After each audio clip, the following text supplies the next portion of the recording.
योग जो हमें चित्त से जोड़ता है, हमारे मन से जोड़ता है। योग जो हमें समाधि की अवस्था तक ले जाता है। योग जो लोगों के लिए संजीवनी है। वही योग जो आज भारत का सिरमौर बनकर उभर रहा है। इसी योग पर बात करने के लिए आज हमारे साथ डीडी न्यूज के इस विशेष संवाद में उपस्थित हैं ऐसी हस्ती जिनका जीवन योग ने पूरी तरह बदल दिया। आइए हम बात करते हैं हमारे आज के अतिथि निवेदिता जोशी जी से। निवेदिता जी नमस्कार। जीवन में सभी की कोई ना कोई कहानी होती है, अपने अपने संघर्ष होते हैं। हम जानना चाहते हैं आपके जीवन की क्या कहानी है, आपकी योग यात्रा कैसे आरंभ हुई? तो ऐसा है कि मैं कोई 15 वर्ष की थी जब मैं ज़मीन पर बैठ के, उस दिन पूजा का दिन था, बड़ा अच्छा कृष्ण जन्माष्टमी का, हम सब पूजा कर रहे थे, भजन हो रहे थे। 3 घंटे हम लोगों ने भजन गाए होंगे, पूरी मंडली जुटी थी। तो सब उठ पाए, जब खत्म हुई सभा सिर्फ मैं नहीं उठ सकी। तो कोई मेरा एक्सीडेंट नहीं हुआ, कोई पुरानी बीमारी नहीं थी, बस ज़मीन से फिर मैं उठ नहीं सकी। तो 15 वर्ष की उम्र से फिर 26 वर्ष की उम्र तक, जब तक मैं डॉक्टर BKS आयंगर से नहीं मिली, मेरी जीवन जो थी वो एक किस्म की एक जिहाद हो गई, एक युद्ध हो गया। क्योंकि कोई डॉक्टर ये ना पता कर सके कि इसकी वजह क्या है, कि कोई बच्चा जो बिल्कुल हंसता खेलता 15 वर्ष का है, एकदम ऊर्जा से भरी कोई लड़की है, और वो एकदम से कहती है कि जी पीठ में इतना दर्द है कि मैं उठ नहीं सकती। तो मेरे करीबन 10-12 एक्सरेज हुए, बहुत सारे बेस्ट डॉक्टर्स को दिखाया गया, लेकिन सबका एक ही बात कहना था कि नहीं जी थोड़ी मसल्स वीक हैं, शायद इसकी वजह से। लेकिन सच्चाई ये नहीं थी। सच्चाई ये थी कि उस ज़माने में हिंदुस्तान में MRI नहीं था, और एक्सरेज मेरे किस्म की स्लिप डिस्क को हर हमेशा नहीं दिखा सकते क्योंकि वो बड़ी डीप थी। तो मेरा गलत समय पे गलत इलाज होता रहा क्योंकि डायग्नोसिस ही नहीं हुआ, कारण ही नहीं पता चला। तो धीरे धीरे हंसती खेलती मजाक करती निवेदिता बिल्कुल बिस्तर पे आ गई। और फिर आखिर के कुछ वर्ष जब मैंने अपना मास्टर्स वगैरह किया तो वो काफ़ी बुरी अवस्था में था, मतलब घंटों की फिजियोथेरेपी, व्हीलचेयर पे मोस्ट ऑफ द टाइम, नींद आती नहीं थी दर्द के मारे क्योंकि मुझे 24 घंटे दर्द रहने लगा, हाथ पैरों में नमनेस आ गई, तो लिखना बड़ा मुश्किल था। तो एग्ज़ाम से पहले मुझे घंटों की फिजियोथेरेपी करनी होती थी, फिर एक एग्ज़ाम देती थी, फिर पूरे हाथ कोलैप्स कर जाते थे, फिर दोबारा से फिजियोथेरेपी होती। तो एक मतलब एक यात्रा ऐसी शुरू हो गई जिसमें दर्द था, बहुत सारा चैलेंज था और बहुत उदासी थी, क्योंकि यही ना समझ में आया कि है क्या। अब पता नहीं कि है क्या, तो इलाज भी पता नहीं, तो हम लोग भटक रहे थे तमाम जगहों पे कि कहाँ कैसे क्या पता करें। फिर पिताजी के जो मेंटोर थे, नानाजी देशमुख अब रहे नहीं, उन्होंने हमको ये सजेस्ट किया कि महाराष्ट्र में पूना में डॉक्टर BKS आयंगर का सेंटर है और आप जो है वो योग से ही ठीक होंगी। और मेरे पिताजी को ये यकीन था कि ये जो भी कुछ मुझे बीमारी है ये हमारी ही शैली से ठीक होगी। अब ये क्यों यकीन था ये तो वही जाने, लेकिन उन्हें था, क्योंकि वही कहते थे कि तुम चिंता मत करो और ये हमारी ही किसी पद्धति से ठीक होगा। तो खैर हमारी गुरुजी से मुलाकात हुई। जब मेरी गुरुजी से मुलाकात हुई तो मैं कुछ कहती उससे पहले उन्होंने मेरी गर्दन की शायद इतनी खाल देखी होगी और वो अपने आप डायग्नोस करने लगे, कहाँ का MRI, कहाँ मेरा कोई शब्द कि you have this this this this. और मैं थोड़ी देर के लिए स्तब्ध थी, और ये कहिए कि शायद वही एक क्षण था कि जब मैंने अपने पूरा समर्पण कर दिया था। नहीं तो Nivedita Joshi as a scientist had a very rigid mind कि नहीं, यहाँ पे अगर ये गड़बड़ हुई तो मेरा ये हो जाएगा, ये गड़बड़ हुई तो वो हो जाएगा। लेकिन वहाँ उनका जो ज्ञान देखा मैंने, और ज्ञान के साथ जो आत्मविश्वास देखा दूसरे के शरीर और मन बुद्धि को पढ़ने का, मैं अभिभूत थी कि हम वैज्ञानिक होने के बावजूद, तब तक मेरा MRI हो चुका था। 1996 में मेरी गुरुजी से मुलाकात हुई, बल्कि मुझे याद है 15 अगस्त का दिन था। मैं कहती हूँ मेरा भी स्वतंत्रता का हिसाब किताब था, लेकिन तब मेरा MRI हो चुका था। पर वही एक ऐसे व्यक्ति थे जिन्होंने MRI खोला ही नहीं।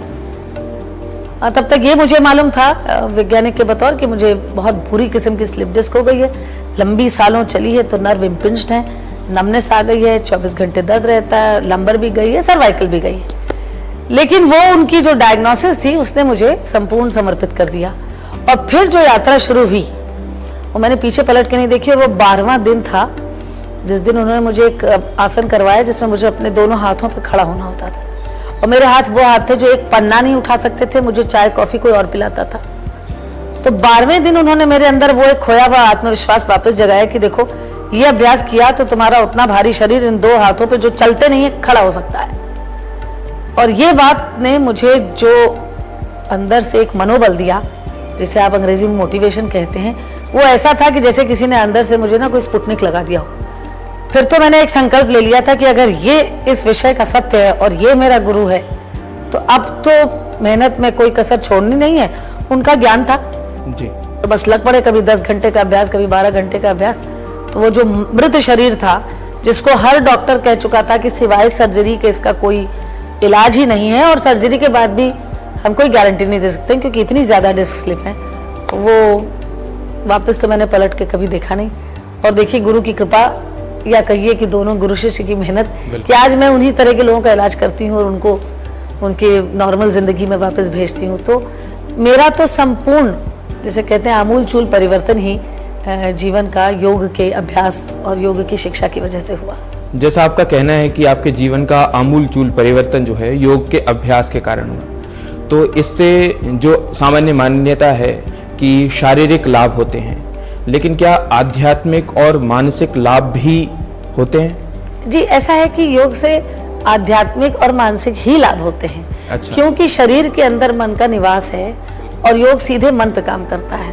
अब क्योंकि शरीर तो एक हमारा व्हीकल है, ये एक हमारी साधन है, तो जब हम उसकी साधना करते हैं तो जो शरीर में लाभ होते हैं वो बाय प्रोडक्ट है, वो उसका उपफल है। और हमें उपफल इतना पसंद आने लगता है कि हमारे सबके दिल में बात कर चुकी कि योग शरीर के लिए बड़ा अच्छा है। पर असल में योग जो मन बुद्धि पे कार्य करता है, जो आपकी आत्मा पे कार्य करता है, वो इंटर्न आपके शरीर पे काम कर रहा है। क्योंकि देखिए, इसमें ना तो हम कोई उपकरण इस्तेमाल कर रहे हैं, ना ही हम इंजेक्शन ले रहे हैं, ना ही हम कोई दवा ले रहे हैं कि पीछे से कोई हमें कोई सप्लीमेंट मिल रहे हैं। तो ये तो अपने ऊपर ही काम है। तो अपने ऊपर किस पे? मन बुद्धि शरीर काया, सब पे। और असर जो एक सामान्य व्यक्ति को सबसे पहला महसूस होता है वो शरीर पे, क्योंकि ये स्थूल है। जो सूक्ष्म है वहां तक पहुंचने में और उसको फील करने में टाइम लगता है, बिल्कुल। लेकिन स्थूल शरीर खट से उसका आपको असर दिखा दे, तो हम ये मान लेते हैं एक किस्म का मिराज है, एक भ्रम है कि बस इस पे असर हुआ। मगर सच्चाई तो यह है कि ये आमूल चूल परिवर्तन पहले अंदर से आए। क्योंकि देखिए, अगर आत्मिक बल वो नहीं देता तो ऐसा थोड़ी था कि गुरुजी ने आज शुरू किया तो मेरा दर्द हट गया। मुझे 8 साल लगे थे उस दर्द से बाहर आने में। 8 साल, काफी लंबा समय, बहुत लंबा। तो 8 साल में तो मुझे डिप्रेस हो जाना चाहिए था, लेकिन ऐसा हुआ नहीं। होता यह था कि हर रोज मैं एक नए उत्साह से जाती थी कि आज इस पे विजय प्राप्त की है, कल इस पे करेंगे। तो ये क्या था? शरीर तो तब भी कष्ट में था ही ना। तो ये एक बहुत छोटा सा एग्जाम्पल है। ऐसे तो तेरे मतलब जीवन में बदलाव आए, कह सकते हैं प्रक्रिया है, शरीर से आरंभ होती है। ये हमें शरीर माध्यम खलु धर्म साधनम भी कहा है। वो तो इसलिए, क्योंकि वो तो इसलिए कहा गया है कि शरीर की ही पहले साधना कीजिए, वो सबसे इम्पोर्टेंट है, वो सबसे मुख्य है। शरीरम आद्यम, आद्य यानी पहला, तो आप पहले शरीर की साधना कीजिए और खलु धर्म साधनम, बाद में सारे धर्म आपके अपने आप ही सध जाएंगे या उनकी साधना बाद में होती रहेगी। मगर सच्चाई यह है कि इसका जो असर है वो हर तरफ एक साथ बराबर पड़ता है। हमें फील सबसे पहले स्थूल में होता है क्योंकि वो सबसे करीब है।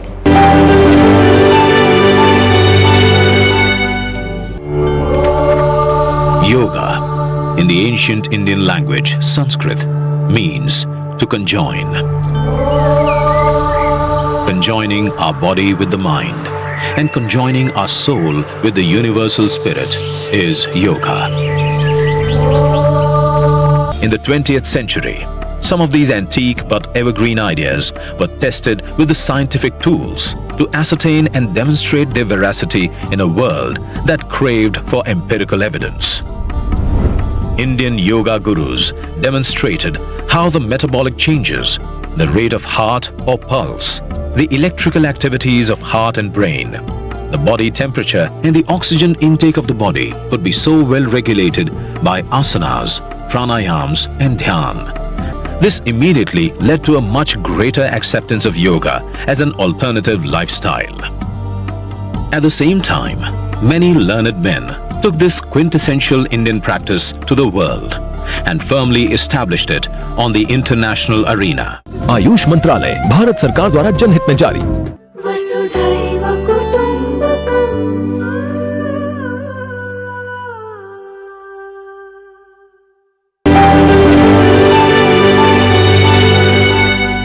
का प्रवेश जो योग में हुआ है वो आचार्य BKS अयंगर जी के माध्यम से हुआ है।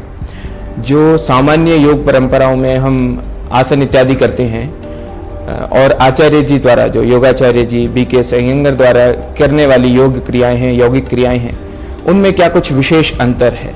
देखिए, ऐसा है कि योग तो योग है। जैसे एक म्यूजिक सारेगामा पधानीसा, वो तो मेन है ही है ना। तो अष्टांग योग तो अष्टांग योग है, उसमें तो कहीं कोई परिवर्तन है नहीं। जो पतंजलि ने योग दे दिया वो सभी योगी और सभी ऋषि मुनियों के लिए दे दिया। अब रहा सवाल कि अयंगर सिस्टम या पट्टाभिजोइज या कोई भी और योगी का नाम ले ले, बिहार स्कूल ऑफ योगा, ये सब स्कूल ऑफ थॉट्स हैं जहाँ के मेन जो योगी थे उनका अपना एक तरीका था जो उन्होंने औरों से थोड़ा हट के बनाया और वो अद्भुत था। गुरुजी के उस तरीके में जो अद्भुत कलाकारी दिखती है वो उनके 5 स्तंभ हैं। एक तो प्रिसिशन, यानी कि आप कितना बारीकी से किसी को साध के कर सकते हैं। अगर सीधी लाइन है तो बिल्कुल सीधी होनी चाहिए। दूसरा अलाइनमेंट, कि आपने सही तरीके से किया लेकिन अलाइन किया क्या उसे, और ऐसा क्यों? क्योंकि जहां आपके शरीर का अलाइनमेंट बिगड़ता है, जहां प्रिसिशन बिगड़ता है, वो धीमे धीमे रोग की ओर जाता है। चाहे वो बैठने का ऐसे पोस्चर हो, पता चला हार्ट प्रॉब्लम हो गई, आपको डाइजेशन की प्रॉब्लम हो गई, या कि फिर आपने जो है बैठे तो ठीक ठाक तरीके से लेकिन थोड़ा टेढ़ा बैठते थे तो डिसलाइन हो गए। यहाँ से शुरुआत होती है। फिर उन्होंने अपने अभ्यास के द्वारा ही जाना कि भाई आसनों का क्रम क्या होना चाहिए, किसके बाद क्या। जैसे हम चाय के पहले नींबू पानी पी लें और उसके पहले मट्ठा लस्सी पी लें तो अनर्थ हो जाएगा। ऐसे ही उन्होंने, वो कहते थे कि मेरा शरीर मेरा लैब है, मेरी प्रयोगशाला है, और उसमें वो अपने ये सब अभ्यास करके रिसर्च रिसर्च सारे उनके होते रहते थे। तो उन्होंने ये जाना कि किस आसन के बाद वैज्ञानिक तौर पे क्या होना चाहिए, ये कहीं और नहीं मिलता, और ये एक अद्भुत योगदान है उनका। फिर उन्होंने ये देखा कि अच्छा ये तो हो गया, कितने क्षणों का, कितने मिनट का या कितने घंटों का एक आसन लगना चाहिए। कच्चा खाना पक के आ जाए, अधपका रह जाए या पूरा पके। तो हर आसन की वो जेस्टेशन पीरियड जिसे कहते हैं, जैसे बच्चे बनने की 9 महीने की अवधि, वो बारीकी से उन्होंने पढ़ी। फिर जिन 2 चीज़ों की वजह से पहले मैं अट्रैक्ट हुई वो ये थे उनके कि उन्होंने आसनों का इम्प्रोवाइजेशन किया। सो मान लीजिए कि मैं उस वक्त व्हील चेयर पर पहुंची उनके पास और वो कहते हैं जी अपना हाथ उठाइए। अब मेरा हाथ तो इतना उठ रहा है आगे, तो उन्होंने कुछ साधारण घर के घरेलू उपकरण लिए और उससे मेरा हाथ उठा दिया। जैसे एक डंडा पकड़वाया का हाथ उठाओ तो मेरा हाथ उठ गया, आप समझे। तो इस तरह के उन्होंने बहुत सारे उपकरणों को इस्तेमाल किया और खुद कुछ उपकरणों का उन्होंने इन्वेंशन किया, कुछ उन्होंने खोज की, जो आप इस जगह देख सकते हैं। मेरे स्थान में बहुत सारे हैं। उससे क्या हुआ कि एक जो अपाहिज आदमी या टूटा हुआ आदमी जी मैं नहीं कर सकता, वो भी कर पा रहा था। तो जो इनर मोटिवेशन किसी का बिल्कुल खत्म हो चुका था वो जाग जाता था। तो जैसे जब उन्होंने मुझसे कहा कि आज हम आपको शीर्षासन सिखाएंगे, तो थोड़ी देर मेरे दिमाग में खलबली मच गई कि मेरी सर्वाइकल में एक भी डिस्क नहीं है। आपने मुझे सर के बल खड़ा किया तो मेरा मतलब बनने वाला क्या है। लेकिन हकीकत ये थी कि उन्होंने मुझे रस्सी पर शीर्षासन कराया, और वो भी इतने प्रिसिशन से कि उससे केवल गर्दन ही नहीं बची बल्कि मतलब बहुआयामी उसके असर हो रहे थे। समय के अभाव में हम आपको बहुत कुछ दिखा नहीं सकते, लेकिन मतलब वो एक अद्भुत चीज थी। एज ए साइंटिस्ट, एक वैज्ञानिक के तौर पे मुझे लगा कि ये एक संपूर्ण विज्ञान है, ये साहित्य है, ये अद्भुत कला है, और योग विज्ञान साहित्य और कला का एक अद्भुत सम्मिश्रण है। हम सभी जानते ही हैं कि आपका जो आपकी पारिवारिक पृष्ठभूमि बहुत ही उत्तम है, वेद संपन्न, ज्ञान विज्ञान का आपको जानने का बचपन से ही अवसर मिला है, और हम सभी के जीवन में अपने माँ बाप की बहुत अहम भूमिका होती है। हम ये जानना चाहते हैं कि आपके जीवन में माता पिता की भूमिका कैसी रही, कोई उससे जुड़ा संस्मरण आप सुनाएं तो। आपने बहुत ही अच्छा प्रश्न किया, ये आज तक किसी ने मुझसे नहीं किया। दोनों की एक एक घटनाएं सुनाती हूँ कि जब मैं बिल्कुल मन से टूट गई थी कि अब तो मेरा कुछ हो नहीं सकता, तो मैं हर रात को, मेरा एक सियापा का कार्यक्रम चलता था जिसमें मुझे एक अफसोस होता था अपने मास्टर्स करने के बाद कि अब क्या, क्योंकि मैंने तो अपना मास्टर्स करने के बाद छोड़ दिया और मैं गुरुजी के साथ लग गई। और ये मैंने कभी भी नहीं सोचा था कि मैं हार्डकोर साइंटिस्ट जिसके पास उस ज़माने में $2000 की स्कॉलरशिप हाथ में थी, मैं अपनी स्कॉलरशिप छोड़ के इसी में लग जाऊंगी। तो मुझे बड़ा वो होता था अफसोस कि ओहो मेरा तो सारा करियर ख़त्म हो गया।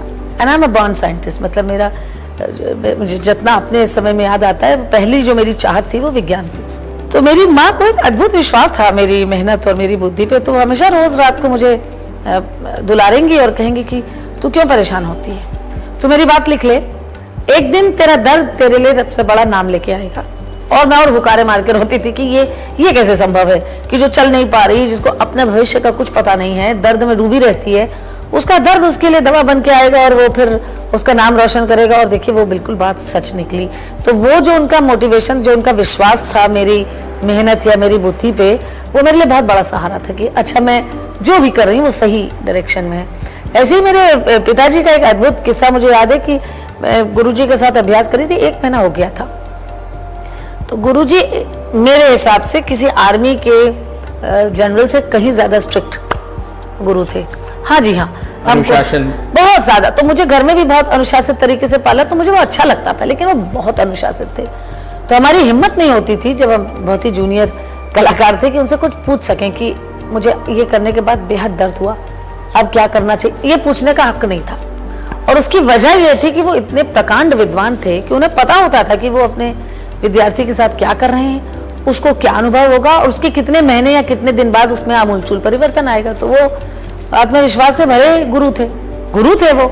हम घंटाल, हमें क्या पता, हम तो एकदम रॉ बिगिनर। 1 महीना हुआ, तो इतना दर्द हो रहा था मेरे शरीर में कि मुझे यही नहीं समझ में आता था कि ये दर्द का दर्द है या जो हम अभ्यास कर रहे हैं उससे जो मांसपेशियां टूट रही हैं उसका दर्द है, क्योंकि वो उस दर्द की सीमा मतलब एक अलग ही सीमा थी, उसको बर्दाश्त करना कोई आसान काम नहीं था।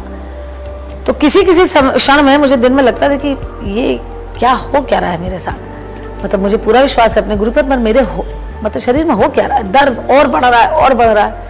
तो एक रात मुझे याद है मैंने पूना से अपने पिताजी को फोन किया और मैं फोन पे चोक्ड वॉइस में उनसे बोली कि मैं अब सुसाइड करना चाहती हूँ। तो उनसे हैं तुम्हारा जैसा इंसान जो मतलब बिल्कुल ही ताकतवर मानसिक रूप से, वो ये कैसे बात बोल रहा है, क्या हुआ?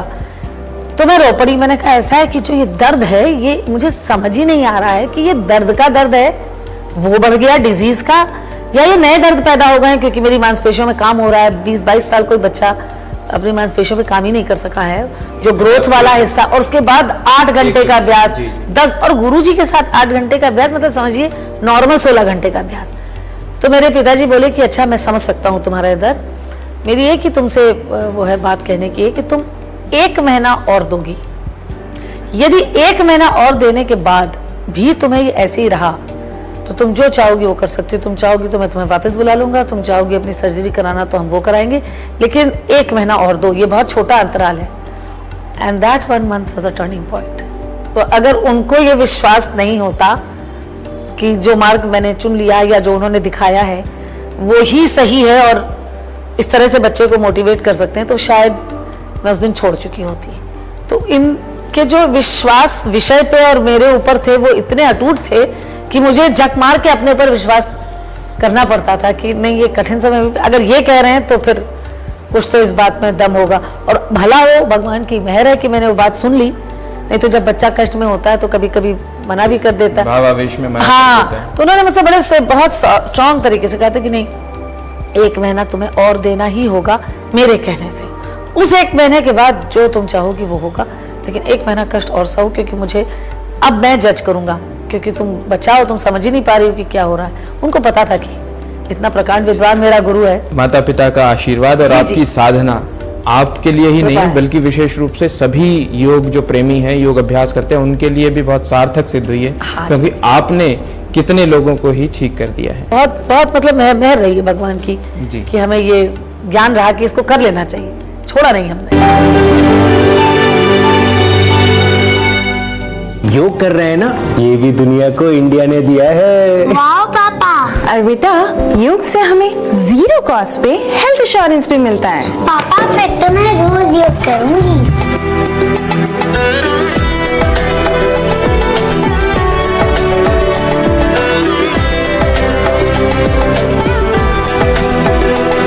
संग संग चलो बढ़ते रहो, योग सभी करते रहो। संग संग चलो बढ़ते रहो, योग सभी करते रहो।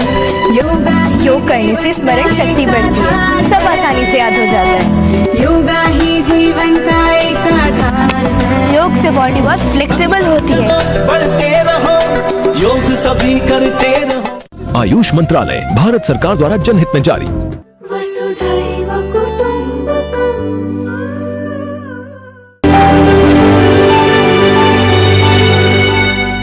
योग के कई फॉर्म्स अवेलेबल हैं, उपलब्ध हैं। बच्चे और बहुत विशेष रूप से युवा वर्ग आजकल योग करते हुए भी दिख रहे हैं, लेकिन इन सब के भी बावजूद कई बार समय के अभाव में सही या फिर कुछ अपनी मान्यताओं के कारण हम अपनी दैनिक जीवन में योग को नहीं ला पा रहे हैं। ये कैसे किया जाए? देखिए, ऐसा है कि कुछ लोग तो सेल्फ मोटिवेटेड होते हैं ना, आंतरिक रूप से उत्साहित होते हैं, वहां तो ये दिक्कत नहीं आती, उनको सिर्फ ज्ञान देने की बात है, उनको थोड़ा सा कन्विंस करने की बात।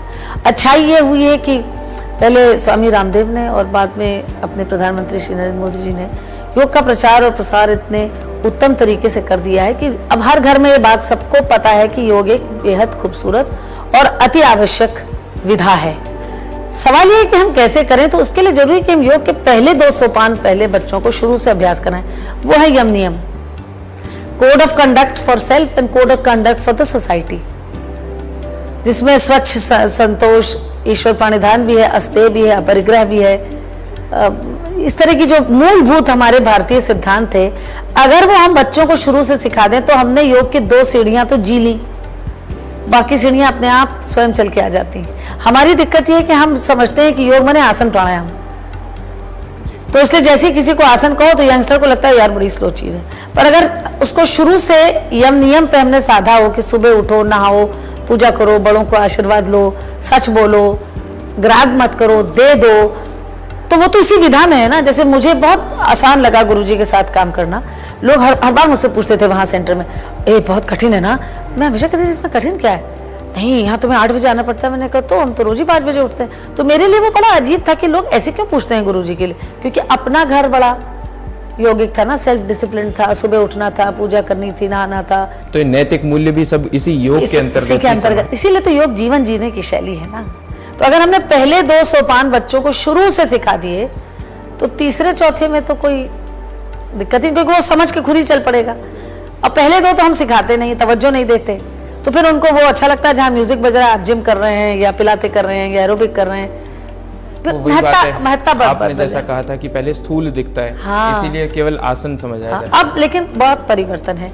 यंगस्टर्स, पहले मेरे क्लास में, मैं तो 22.5 साल से पढ़ा रही हूँ, पहले सिर्फ 35 और उसके ऊपर के लोग होते थे, बल्कि और भी ऊपर के 40-50 ऐसे। मेरी शुरुआती पढ़ाई में 80 साल के लोग भी क्लास में थे। अब उल्टा हो गया है, अब मेरे क्लास में 20 साल की उम्र वाले ज्यादा हैं, 30 साल की उम्र वाले बहुत ज्यादा हैं। तो मतलब ये एक मानसिक जो बदलाव आया है, इसमें कई योगियों और अपने प्रधानमंत्री का बड़ा योगदान है, क्योंकि उन्होंने एक पूरी अवेयरनेस खड़ी कर दी दोबारा से। ऐसा नहीं था कि भारत में अवेयरनेस नहीं थी, लेकिन दोबारा से बड़े अच्छी तरह से इसको जोड़ दिया गया है। तो मुझे लगता है कि अगर बच्चों को शुरू से नैतिक मूल्य दे दें तो वो अपनी चीजों पे बहुत ज्यादा अपना मार्ग बना लेंगे। हाँ हाँ।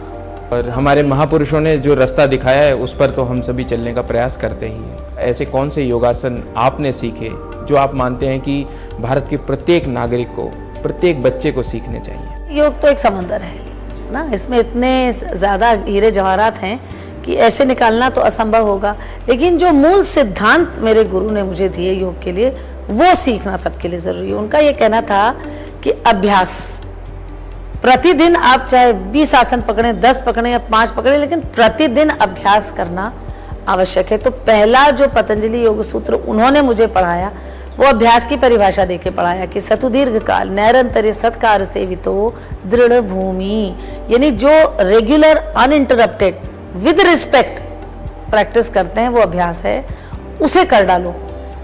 अब आपने अपनी सेहत के लिए मान लीजिए कोई एक कोर्स बना लिया है खुद ही अभ्यास करके, और उसको रोज कर डालो। तो इसमें कोई एक प्रोटोकॉल बना के सबको नहीं दिया जा सकता है, क्योंकि आपका शरीर मुझसे फर्क है, हो सकता है आपकी इंजरी भी मुझसे फर्क हो, लेकिन जो भी प्रोटोकॉल आपको कोई टीचर बना के दे रहा है या आपने स्वयं प्रैक्टिस कर करके बनाया, उसका अभ्यास नित्य प्रति करना है और प्रतिदिन करना है। जैसे आप विश्वास के साथ करना, विश्वास के साथ करना है और रिस्पेक्ट के साथ करना है। ऐसे नहीं कि चल कर लेते हैं यार, वो एक, जैसे हम मंदिर, किसी मस्जिद, किसी गुरुद्वारे के सामने जाएं तो हम अपने आप एक श्रद्धा से आंख बंद कर लेते हैं, तो उनका ये कहना था कि बस उसी श्रद्धा से आप अभ्यास कर लीजिए। तो ये सिद्धांत अगर कोई पकड़ ले, योग में इसीलिए आदमी फेल होता है कि वो अभ्यास रोज नहीं करता, फिर डिटोरेट करता चला जाता है। योग क्या किसी भी क्षेत्र में चाहे अभ्यास नहीं है अगर अभ्यास तो, और ये कॉन्सेप्ट अभ्यास का हमारे भारत देश से अच्छा कहीं और हो नहीं सकता, क्योंकि हमारी जितनी परंपराएं हैं, चाहे वो आयुर्वेद हो, चाहे संगीत हो, नाट्य शास्त्र हो, या आपका वाद्य यंत्र हो, जो भी हो, हमारे जो उपकरण हैं उनमें बिना अभ्यास के तो काम नहीं ही चल सकता है। अंतर्राष्ट्रीय योग दिवस हमारा आ रहा है और इस अवसर पर जहाँ पर हर आंगन योग या योग फॉर वसुधैव कुटुंबकम ऐसे जो घोषवाक्य, ऐसी थीम्स जो निकल कर आ रही हैं, इस अवसर पर आप विशेष रूप से क्या संदेश देना चाहेंगे योग प्रेमियों को?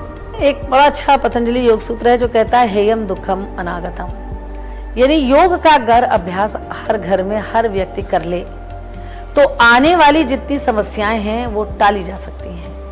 और यदि घर कर ही लिया, यदि कोई रोग बैठ ही गया, तो उसको आप बड़ी इत्मीनान से, सबल मन से तैर के बाहर निकल जाएंगे। इसलिए ही कहा गया है कि हर घर में योग का अभ्यास प्रतिदिन होना चाहिए। और अगर ऐसा हुआ तो ये एक ऐसी माला है जो पहले घर से समाज और समाज से देश और देश से विदेश और फिर पूरे विश्व को जोड़ती है।